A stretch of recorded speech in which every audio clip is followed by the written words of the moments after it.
श्री गोपाळ कृष्ण भगवान की जय। लीळा नंबर 389। करंजखेड येथे पानू नायकाच्या बाजार घरात काही दिवस मुक्काम। मग सर्वज्ञ तेथून करंजखेडला आले। पाऊस जोरात पडत होता म्हणून नगरातील ईशान्य कोपऱ्या पलीकडील एका झाडाखाली सर्वज्ञ थांबले। बाईसाला गावात मुक्कामासाठी घर बघायला पाठविले। कोणी एकाने सांगितले, पानू नायकाचे बाजारातील घर रिकामे आहे, ते मागा।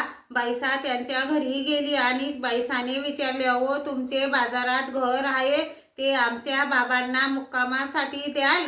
त्याने सांगितले, तेथे देवता आहेत, त्या कुणाला तेथे राहू देत नाहीत। बाईसाने सांगितले, तुम्ही तेवढे द्या पाहू, आमच्या बाबांना त्या देवता काही करणार नाहीत। मग त्यांनी घर दिले। बाईसांनी येऊन सर्वज्ञांजवळ सांगितले। सर्वज्ञ बाजार घरी निघाले। पूर्व पश्चिम बाजार गल्लीच्या पश्चिमेकडील टोकाच्या उत्तरेकडील ओढीत घर होते। तेथे सर्वज्ञांचा 2 महिने मुक्काम झाला।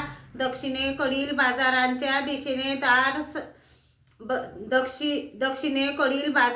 दिशेने दार सर्वज्ञांनी बुजवले आणि सर्वज्ञांनी तेथे राज्य केले। श्री गोपाळ कृष्ण भगवान की जय।